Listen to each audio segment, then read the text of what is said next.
I should start by saying that I'm a native of Texas, so don't expect me to tell any ranch stories. I don't have any of those.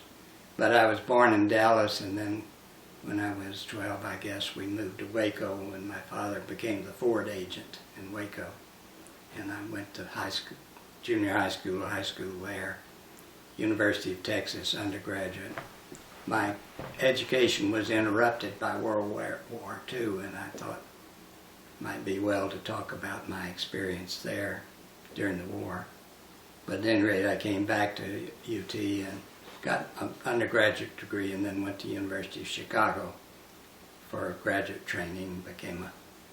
While in the service, interestingly, I checked a book out of a base library on philosophy, and that's what hooked me on philosophy. So that's what I got my degree in.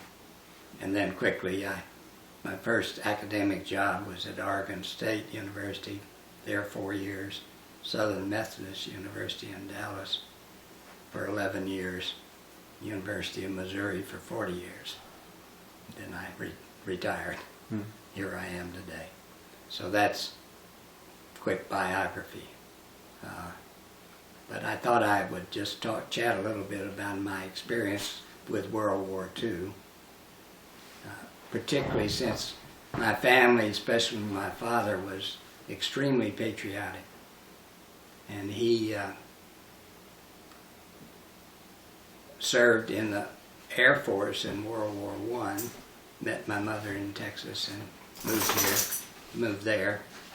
And then in World War II, he owned this Ford agency, but he left it to his manager to take care of while he volunteered to serve in the Office of Price Administration. He was too old to go into service, military service. So he went into that and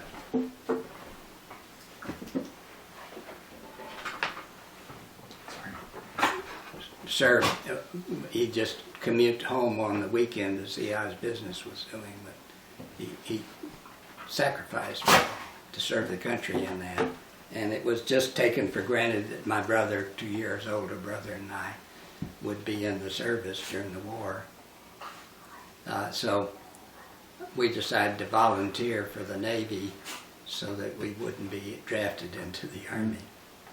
And we both did. And as it turned out, I just had a ball in the Navy because I didn't leave this country. I went to several different places, had interesting experiences. My brother, though, ended up on a destroyer off of Okinawa that was hit by a kamikaze. And he was not injured, and he got back, but he was traumatized by the slaughter that he observed. And so, we were involved in the war. And afterwards, I guess I was still convinced that our country was in the right when it went to war through the Korean War. But it was only in the Vietnam War that began to disenchant me. Now, that's me in war up to the time that I began to live in Dallas again when I was a professor at Southern Methodist, and finally became politically active in social causes somewhat. Now, I'm leading up to why I got involved in peace studies. This is, I think, relevant.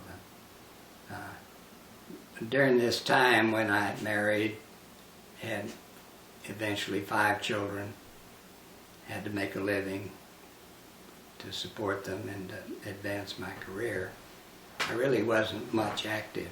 I'd go vote on voting day, but I wasn't active in politics or social issues. But in Dallas, when I was teaching at SMU, things began to happen that really provoked me. Ended up with the Vietnam War, but before that, there were a lot of issues connected with integration, particularly school integration.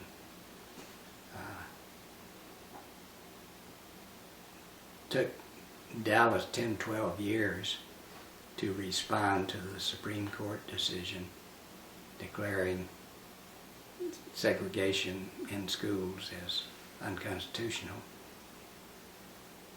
And there was a lot of upheaval in Dallas. In fact, I think they solved their problems as best they did, which is not perfect by a long shot, because the business interests in Dallas finally decided it was hurting business to have all this civil rights activity going on.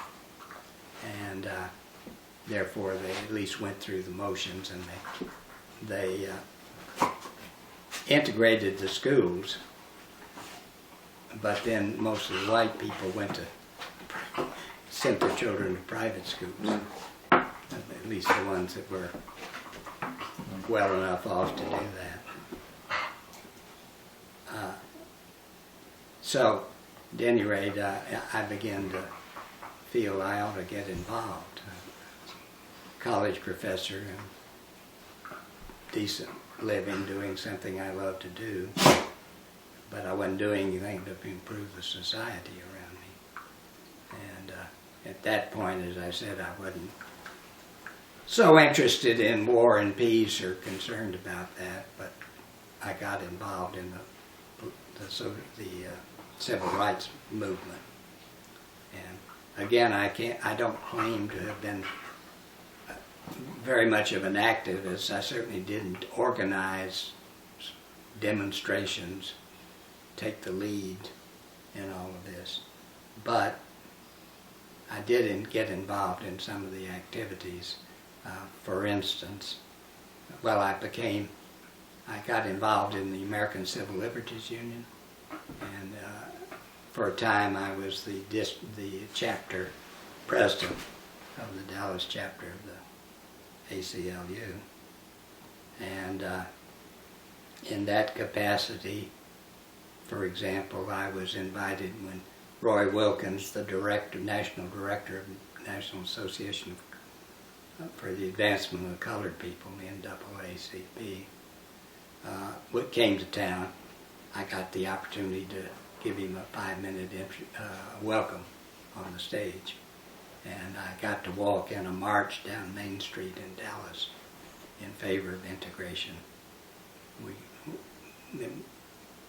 Atmospherically, it was interesting because Dallas police with rifles were on the roofs of buildings along the way. There were some neo-Nazis, I think, that had threatened violence.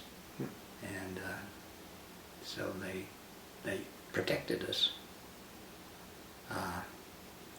So all of that was going on, and one of my moments to shine was, you've heard of the John Birch Society. Mm-hmm. Did you all know that it was still in existence? Mm-hmm. Like the Tea Party element today. Right. It was an ultra right-wing, ultra-conservative group. And at that time, again, one more name I'll ask you. Are you familiar with who General Edwin Walker was? Yeah. Ken remembers that. Mm-hmm. Well, he was a general who was high in rank, but he decided to retire, and John Kennedy finally agreed to let him retire, and he became a radical right-winger, and he was involved with the John Birch people, and he retired to Dallas, so he lived within maybe 2 miles of me. So we could drive down Turtle Creek Road and go past his house, and I could see through the window that he had a lamp shaped like a soldier holding his light up in his living room. And then one time we went past and there was a bullet hole in the window. somebody had shot and just missed him. The commission that investigated Kennedy's assassination thought there was evidence that Lee Harvey Oswald had taken a shot at him. This was just shortly before. You all interested in more of the dirt about what happened in Dallas? Sure. I'll say a little more, and then we can address questions.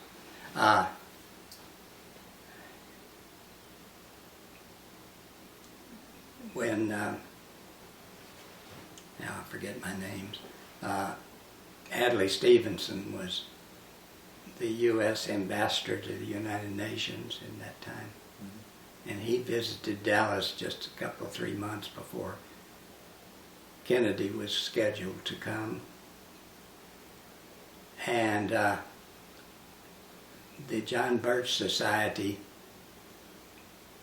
packed the audience for Stevenson's speech there on UN Day, United Nations Day, and heckled him so much finally that he broke off and ended his speech early and left, and then he was spit on as he left. And somebody hit him with a placard on the head.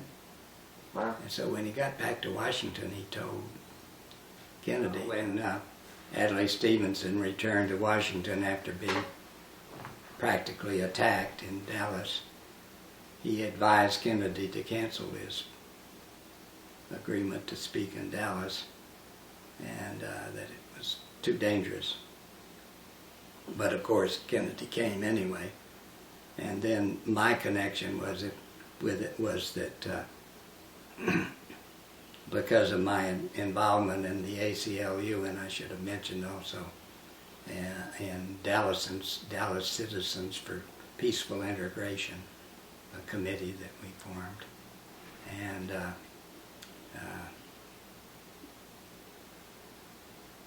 a Catholic committee composed of black and whites that I was a member of. I had a seat for the luncheon that Kennedy was going to address in International Trade Center that was in Dallas, and he was on its way, and we sat there and Kennedy didn't appear. It was too late, and he was late to us, and then finally somebody turned on a radio and heard that he'd been shot.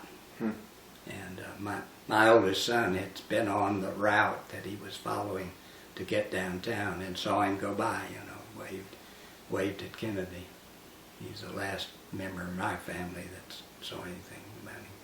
So at any rate, that kind of jarred me, and since I had already been, as so many people were, disturbed by the Cuban Missile Crisis and listening to Kennedy on the radio about it while it was going on, I think that suggested to me maybe I should be concerned about war and peace as well as racial integration, racial justice.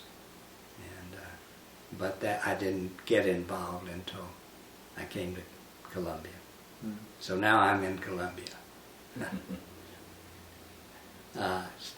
So what do you want to know about how I became involved in peace studies? Right, and moral philosophy, taking a philosophical approach towards... Yeah, well, I came here because the slot in the philosophy department devoted to philosophy of science had been vacated by death of a prominent man.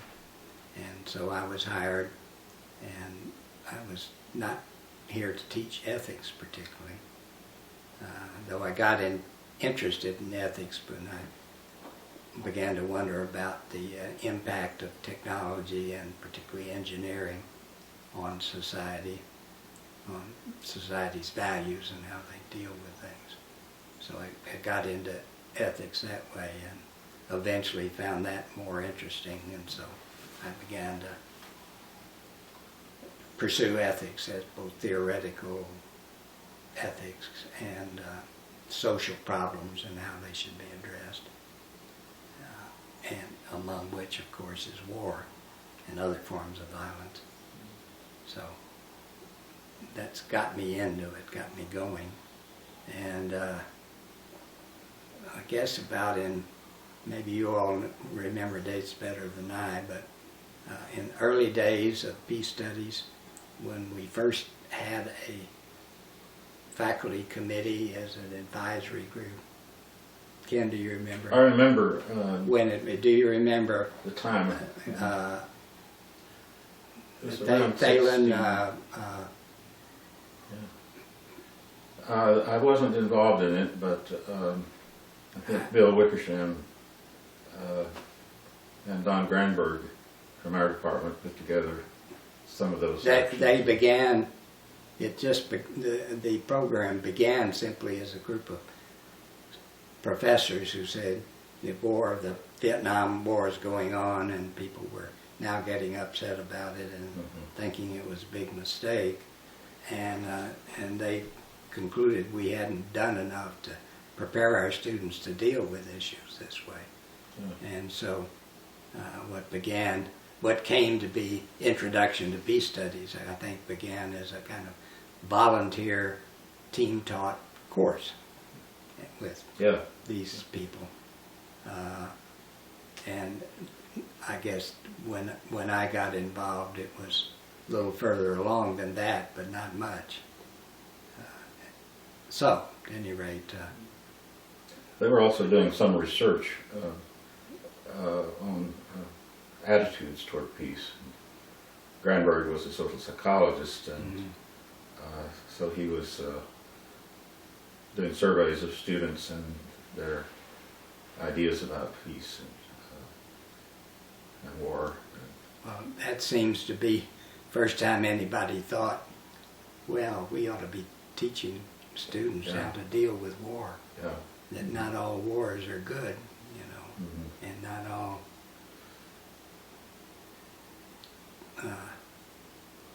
patriotism, militant patriotism, is the best thing and best attitude.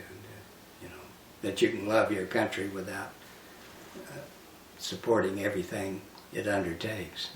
And I think the Vietnam War impressed an awful lot of people with that truth.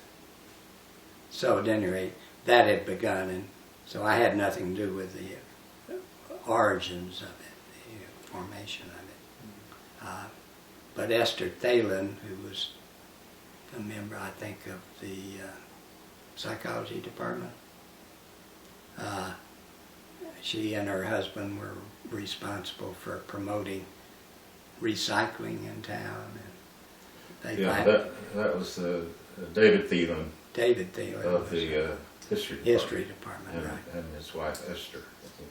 Yeah, and so I guess this would probably have been in the early 80s. Peace studies had developed far enough so that the university had appointed a committee to give advice to the director and support to the director, and presumably also be sure that he was doing his job. And she recruited me to replace somebody on that committee, and that's how I got connected with it for the first time. And eventually, after she left and the program had developed further, I became the chairman of that committee. I was for quite a number of years, and became active in it, which then in turn affected me, made me begin to think more about the issues and do some research and publication, and eventually I developed a course that was listed with other courses, cross-listed between philosophy and peace studies. I don't know when peace studies became recognized well enough to have its own major, and eventually its own director as a separate unit. But so that's how more or less I evolved. So I ended up then serving on the committee, doing research and publication, resulting eventually in a couple of books, and teaching courses, trying to educate students. Which, now, are you ready for a harangue about why that's important? Sure. I've always been an institution. I think my father must have taught me this, that you can't get anything done unless there's an ongoing institution to implement what you think needs to be done. You can't just walk in the street and express your opinion, yell and give speeches. Not even enough to lobby or petition the government to do things. You've got to have organizations that are permanent, where when people drop out, other people take over and perform the similar roles over the long haul. And surely that is very important in the case of peace work. These are not easy issues that we try to deal with. You can remember, the world facing Hitler and Mussolini and the Emperor of Japan, and the possibility they might end up as imperial leaders of the world. So by the time we left, we'd gotten the world in that much of a mess, then you can think that certainly sound like a good reason to use force, to go to war and eliminate these guys. So, any rate, I believe you need institutions that are dedicated, and the university is certainly an extremely important institution for matters of this sort, particularly the state university in I don't want to say backward state, but let's say a state where a lot of people don't think a lot about these matters and don't, in my opinion, have the right views about them. The presence of peace studies on this campus, I think, is very, very important for the cause of peace. Carries responsibilities too. You've got to be sure it's done right, and that's why I think organizations such as the ACLU are important to promote human rights, or Amnesty International to protest the abuse and imprisonment of people who don't deserve it and things like that. So I've always tried to work within institutions that I had some contact with, not just go on my own. Peace movements are important, but they're transient. People get excited and there's 1 million people marching in the street, and then 5 years later you wonder what happened. Nothing seems to have changed.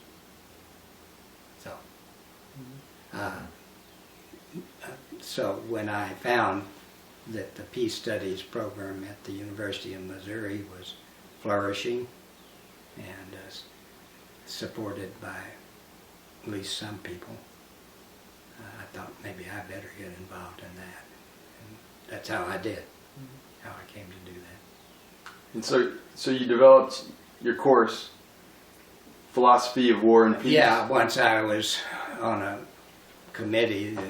So at any rate, part of my duty as a member of the committee, by the way, this started as a committee under the provost of the university, because we tried to recruit people in schools other than the School of Arts and Science as well as in arts and science, to teach courses in their discipline which would be relevant to peace studies and therefore could be peace studies students could take and get credit for. I think for people who don't know, that's what a cross-listed course is. Mm-hmm.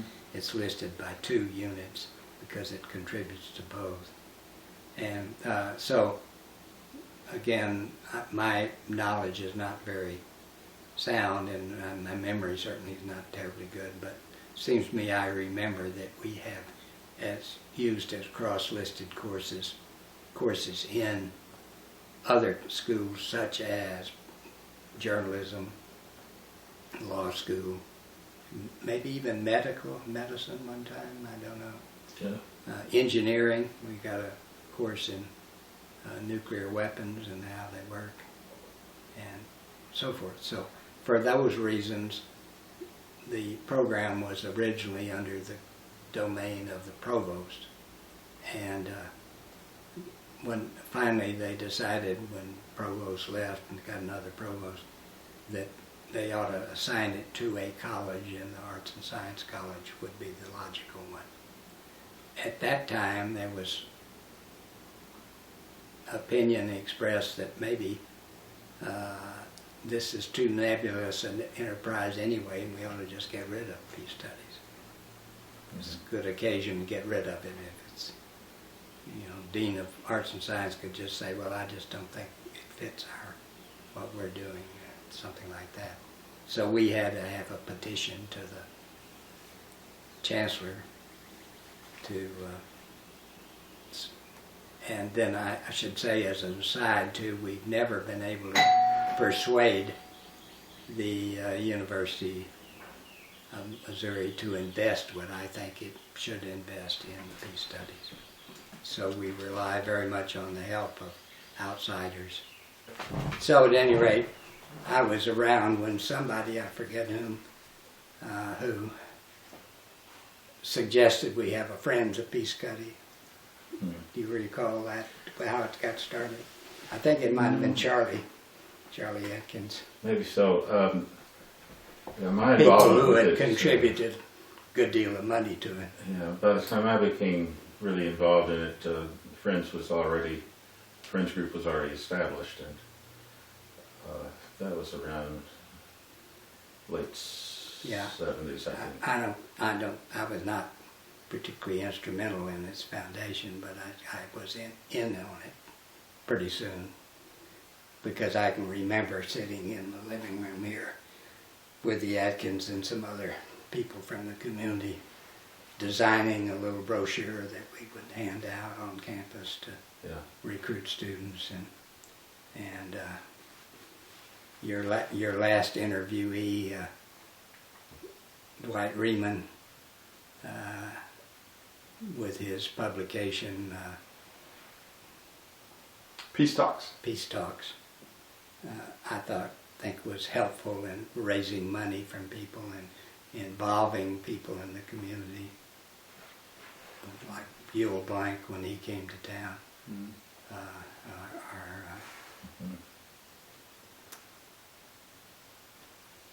And then we had 3 or 4, I guess, major contributors who contributed money, which was important, first of all, because the university was not providing us much in the way of funds to bring in speakers or to have conferences or to do something to things to enrich the program.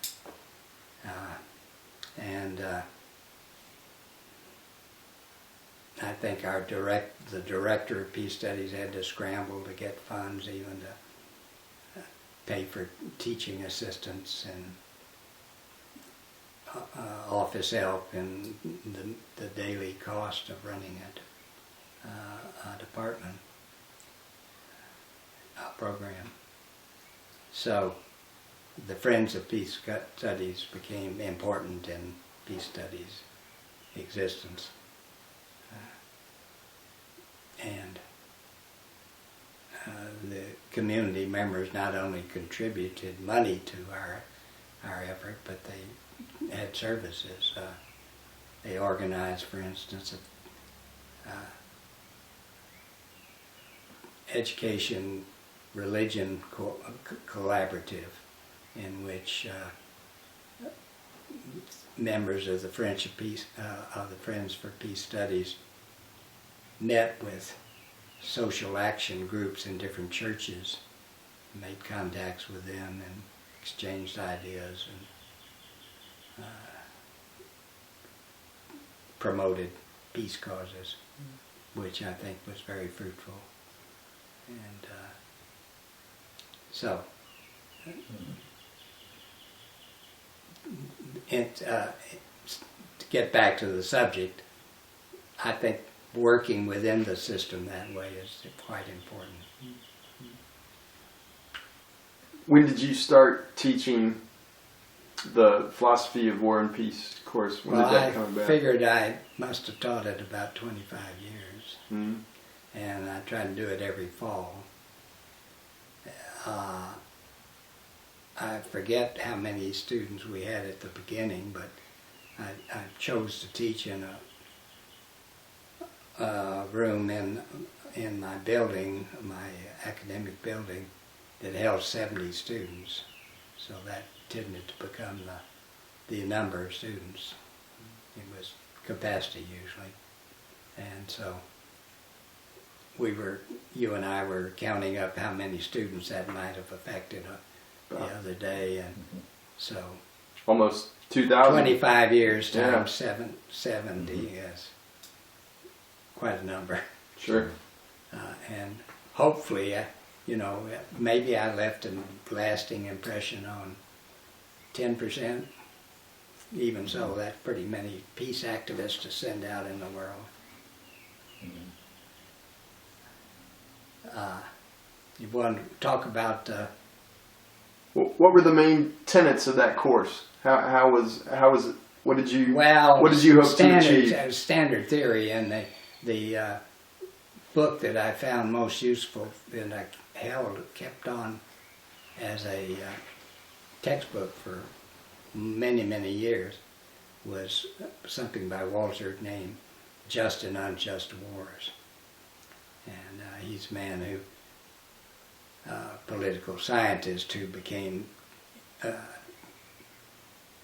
disenchanted with the country during Vietnam and began to wonder what to do about it, and so he studied the issues and wrote this book, which is a wonderful book because it has a number of concrete examples, like when he's discussing preemptive attacks. He cited the attack that Israel made on Egypt and Syria and I think Jordan.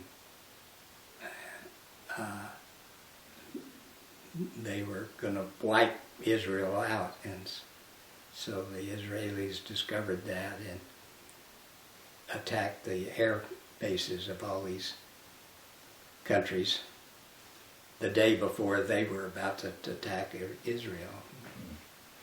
Now, is that justified? Did the Israelis start the war? Are they aggressors?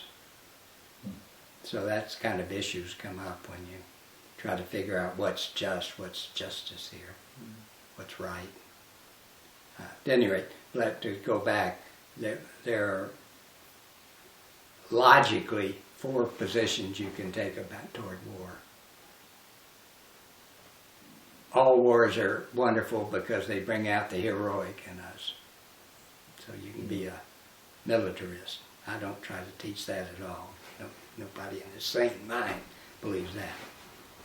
And then the other extreme is pacifism. No war should be fought. You should not participate in any war that breaks out. And then in between there are 2 positions. And one is that wars are good if and only if they benefit your country. Never go to war for humanitarian reasons to rescue some place. Never commit aggression if it's going to be bad, if you can't win. But it's your moral duty, don't you believe, as a president, to take us into all wars that'll benefit the U.S. and in no wars that are going to harm the U.S.? Regardless of how many, let's say, Vietnamese you slaughter, or Iraqis, or Syrians, or whoever happens to be the offender. Mm-hmm. So you all are political realists, is that? And that seems to be the message of political realism. And then there's finally the just war approach, which says, yeah, it's your moral obligation to participate in some wars, a very few wars, if you meet some very stringent requirements, conditions. Like your cause has to be just, your intentions have to be right. It's the last resort, the last thing that you can pursue your goals. The right people make the decision. The cost is not going to be so excessive that even if you win, you lose. The gain is to be better than the loss. It's not that you can avoid killing innocent bystanders, but try to keep that down as much as you can. And figure that into the computations. I said, don't wage a war unless more good will come from it than harm. But when you start counting up the harm, include the harm done to not only your own people, but also innocent bystanders, and also even the enemy. Do Germans and Japs deserve to live? Is it wrong to kill them for no reason if you have no reason to? So, you ought to, and finally you ought to have some chance of winning. So, if it's possible to win through just means, and the gain is greater than the cost will be, and all these other conditions are met, then it's not only right to go to war, you ought to. It's not only permitted, but it's your obligation.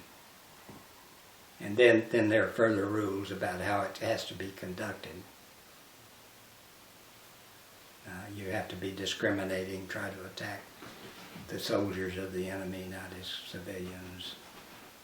Again, proportionality. You ought not to undertake actions that are going to be much more harmful to people than beneficial, and so forth. So I've given you a quick, you don't have to take the course now because I think it'd be interesting. Well, you do have to take the course because there are a lot to be said for and against each of those positions, except possibly the extremes. Extreme position. So, and in the course, I tried not only, I used Walter's book as a basic text, but I had some other books. And for a while, I used Jonathan Shell's book, where he discusses. It's his thesis that while he didn't approve of wars ever, at least they seem to work better in earlier days when our weapons were not as destructive as they are.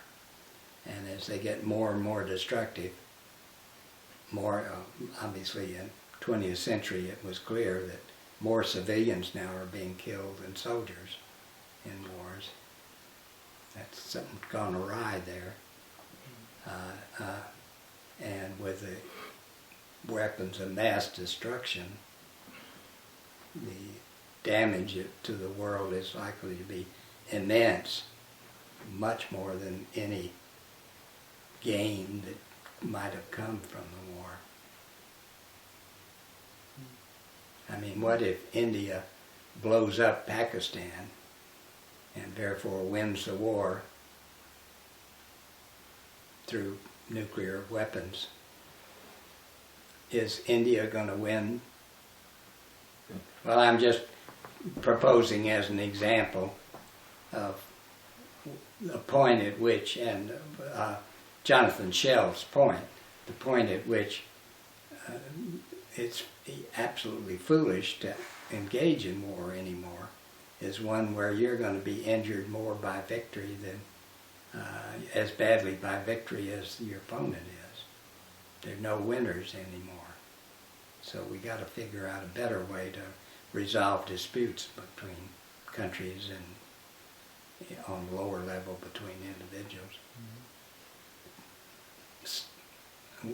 That's a consequence of the, quote, advance of technology.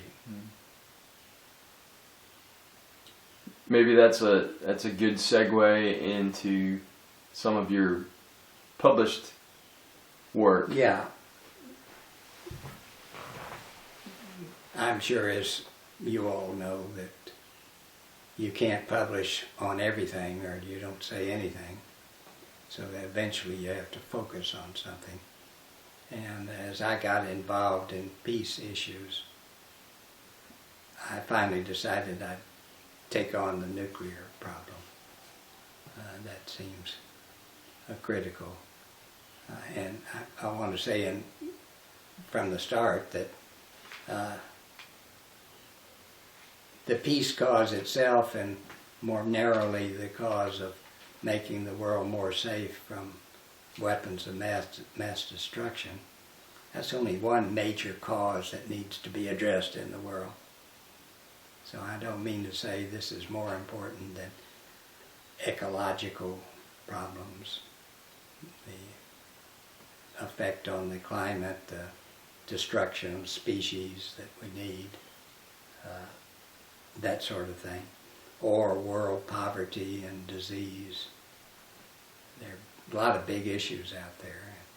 As part of our problem, we have to combat, and we have to compete for the time and thought and resources of good people.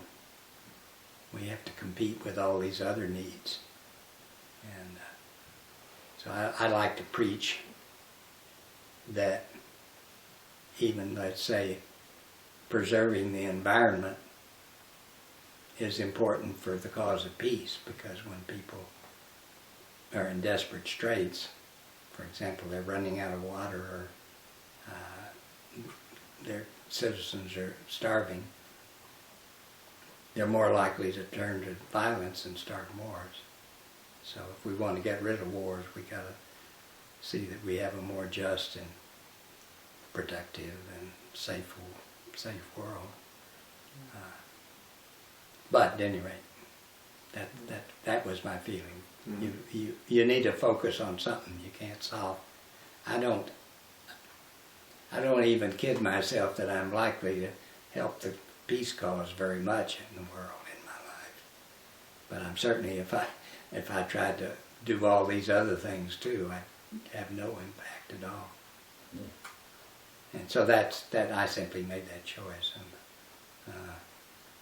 And again, as I think back, and why did I get so involved with nuclear weapons? Well, I remember I was in Dallas, and I was teaching an extra course downtown in the evening. So when I drove back, I listened to John Kennedy telling me the world was about to come to an end. Mm. And that was kind of eerie, disturbing. So maybe that's where the idea first germinated in my mind, that I ought to explore that. And so I try to argue now on moral grounds that it's wrong, first of all, obviously wrong to make use of nuclear weapons in a war. That would be a wrong thing to do. Even if the enemy attacked you with them, to respond is suicidal and wrong, morally wrong. But I try to show that the policy of nuclear deterrence, to possess the weapons in order to deter other people from violence, is much too dangerous and to be moral. It's just something that ought to be eliminated. Morally ought to be eliminated, as well as for the interest of us who might be saved from it. So, and as I said, I have published 2 books, one 9 years ago, and one just recently, which I try to argue this case. I do argue the case whether I succeed in proving my conclusions. The reader will have to decide, but that's the story of how I got involved. Do you have some sense of the influence of the books on other professors and students in other parts of the world? Well, I don't know that my book, 2 books, my the second book is just out, so I can't have any influence yet. Mm-hmm. The first one didn't sell much. Mm-hmm. So I really can't tell whether it made any difference anywhere. But at least studying philosophy has made me a stoic. And the Stoics always believe you ought to figure out what your duty is and do it. And don't worry whether it works or not. Mm-hmm. That's somebody else's problem. Mm-hmm. And just don't let it disturb you. Mm-hmm. If you've done what's right, accept it. So I would suspect that my impact on the world through the students that I've taught is probably the most effective thing I've done. I've published some stuff in other outlets beside the books, but I really think that teaching was more important, has been more important. I hope I've contributed to the Peace Studies program itself, helped it stay on the right path and flourish fairly well, despite the fact that it's not handsomely supported by the university.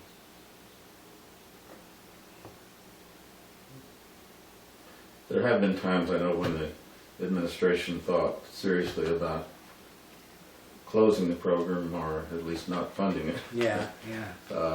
And effectively closing it. But you remember how you dealt with those events?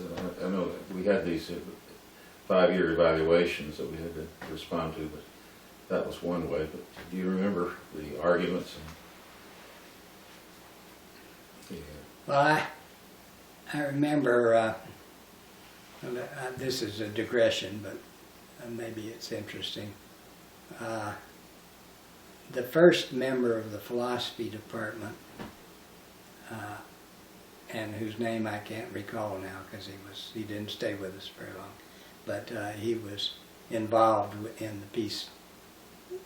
the Arts and Science Committee for Peace Studies, and he went to the dean one time and said, in all justice, the university ought to spend as much on peace studies as it does on the ROTC programs on campus, which was a lot of money, even though the government put in a lot into ROTC. It costs a lot to house them and so forth. Well, the dean, I hope, suppressed his laughter, but that was so silly in his mind. So now, back to your question. What was your question? The issues that we raised when the program was challenged and the university contemplated closing it. Well, I don't know that I had much directly to do with that, except that I was the chair of the review committee for a couple of times around. I started with Robbie Lieberman when Robbie Lieberman was doing. And at that time they thought we were important enough to invite a professor from another university to come down and study it and turn in a report. Yeah. And that cost a bit of money. So as I remember, all we tried to do was say, first of all, to assure them that the programs that were taught, not just the cross-listed programs, but the peace studies programs proper, were substantial and had proper standards and had a place to play, a role to play on the campus. Of course, we argued that it was very important, the issues were important, that students need to know about them. Do deans take that into consideration? I suppose. It's hard to know what motivates deans, Yeah. and certainly there have been a sequence of deans during the existence of. Yeah. And I don't know that I've ever been able to sense whether a particular dean was more friendly or less friendly to us. No, I haven't. Yeah. I recall that you and I and several other people went once to meet with the provost. I think that was in the period when the program was still administered from the provost's office, and that was at the end of one of the 5-year reviews. And I think it was kind of standard procedure that at the end of the 5-year review, you would go and meet with whoever was the administrative charge of the program. And that we had a fairly large group that went, and well, deans are politicians, you know, so no doubt they received you, and he received you, and acted sympathetic and understanding, but what was going on in his head, I would hesitate to guess. Yeah. I think that we came to get maybe a little more support over the years than at the outset. You know, the dean's office from time to time will chip in to attract a good speaker to campus or provide money for some extra teaching assistants. Or I think Clarence was able, after I retired, I still taught philosophies of war and peace each fall, and Clarence Lowe, I think, was able to get some money, services for the class. There have been times when the Friends leadership was very active in supporting the requests of the program by meeting with the deans or writing letters to the deans. And some of the major contributors had some influence in that that affects the dean more than anything else. To say we have patrons who are going to put more money in, and we need to be treated properly for that to happen. Because we've tried from time to time to persuade the dean by saying, well, look how many people register for Intro to Peace Studies, 120 or something like that. Compute the amount of fees that they contribute for that course. Yeah. Assume that the students are going to take 4 or 5 courses a semester.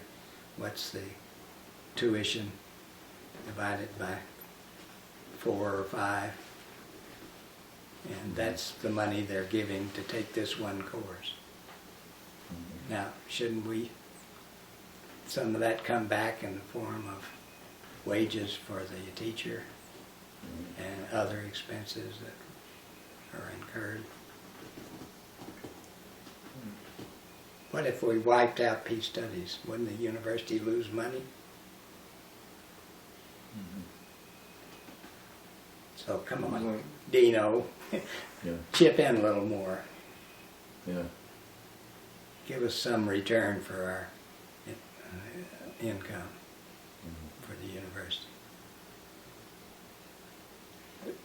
So I guess my end answer is I don't know whether efforts of the Arts and Science Peace Studies Committee or the Friends of Peace Studies, other than the money that the Friends have been able to bring in,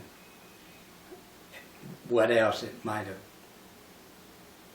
what other influence those efforts might have made on the administration. You know, there are people also there out in the world and probably on campus that think peace studies is a harmful enterprise. Tends to make students more critical of what Americans do, the government, and most of the citizens do. Don't you think it spreads disloyalty and reduces patriotism? You do? Well, there are some people you said who believe that way. Can I bring in an anecdote now? Please. Okay. Just because I got the honor of being mentioned as a villain in this story. This is from an outlet called Frontpage Magazine, and it's a publication of the David Horowitz Freedom Center. And David Horowitz Freedom Center is devoted to quote them. Our mission, dedicated to the defense of free societies whose moral, cultural, and economic foundations are under attack by enemies, both secular and religious, at home and abroad. I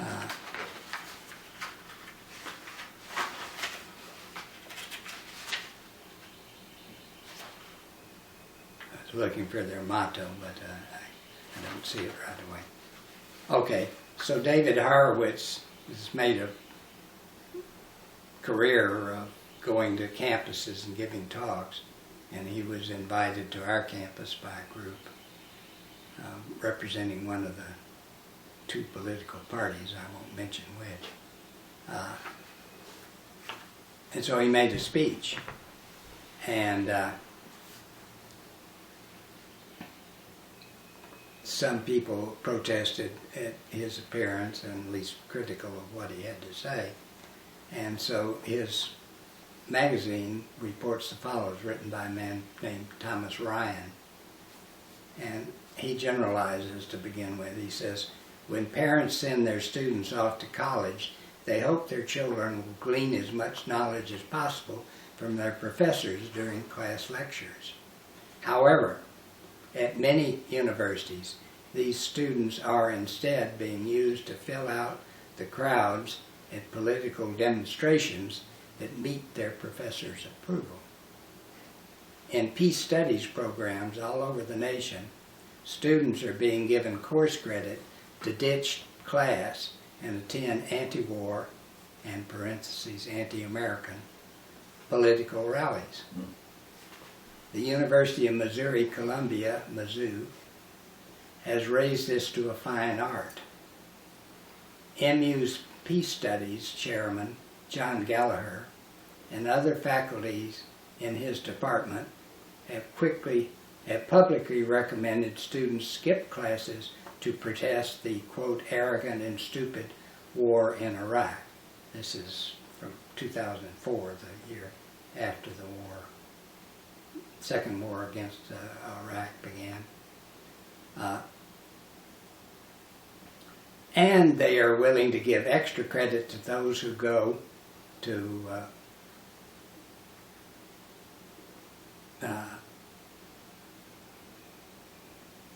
political demonstrations. And to remember those who do not. That's a real sharp, you know. If you show you're in favor of the war, you're going to get a low grade in this class. That's the charge. An MU biology professor even gave credit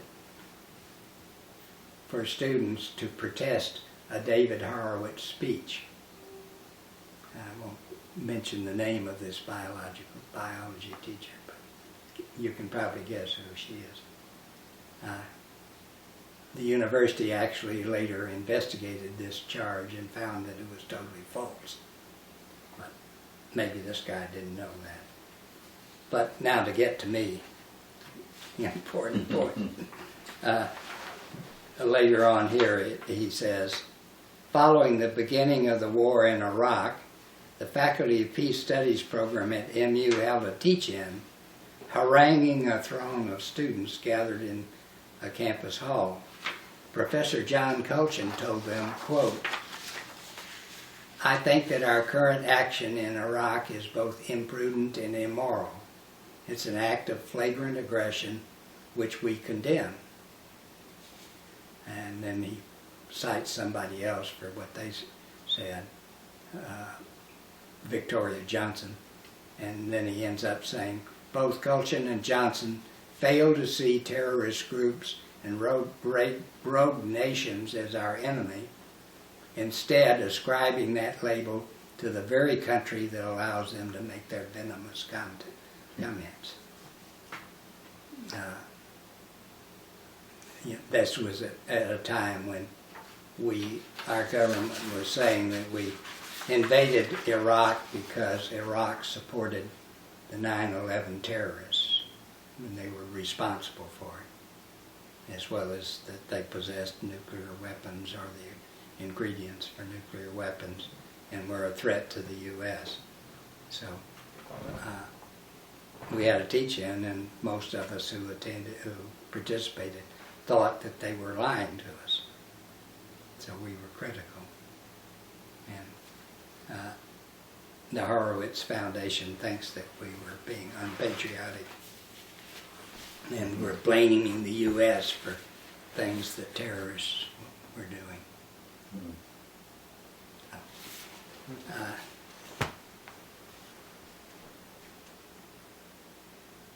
Have I addressed what we were talking about? Or? Yeah. I think so. At any rate, that's my one. Oh, let me contrast that to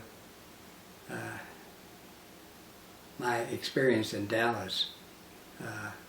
The John Birch Society, in the midst of the process that I was describing earlier, prepared a slideshow. In those days you didn't have movies, you had slideshows. And the bulk of the slideshow was to show that Martin Luther King was communist, either a communist or sympathetic to the communists, because he had gone to a workshop one time in social action conducted by a man who was again, this is McCarthy days, was accused of having Soviet ties. And so this slideshow tried to show guilt by association. Martin Luther King wouldn't be preaching this revolutionary change in American culture unless he was a commie. And they were showing that in the Highland Park High School in Dallas. And a little aside, I lived in University Park, and University Park is just north of Highland Park. They're called the Park Cities. I looked up, and at that time there was, and probably still are, only 1% or 2% of African Americans that live within those city limits.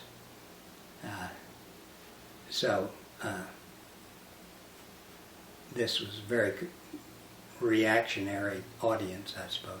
But at any rate, they were showing, somebody invited them to show their slideshow. at the Highland Park High School. And then some people protested that, you know, was a little propagandistic.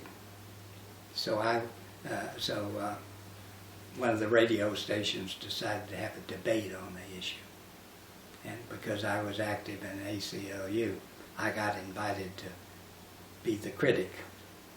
And one of the John Birch guys, nice, very nice, pleasant man, who lived in one of the other suburbs,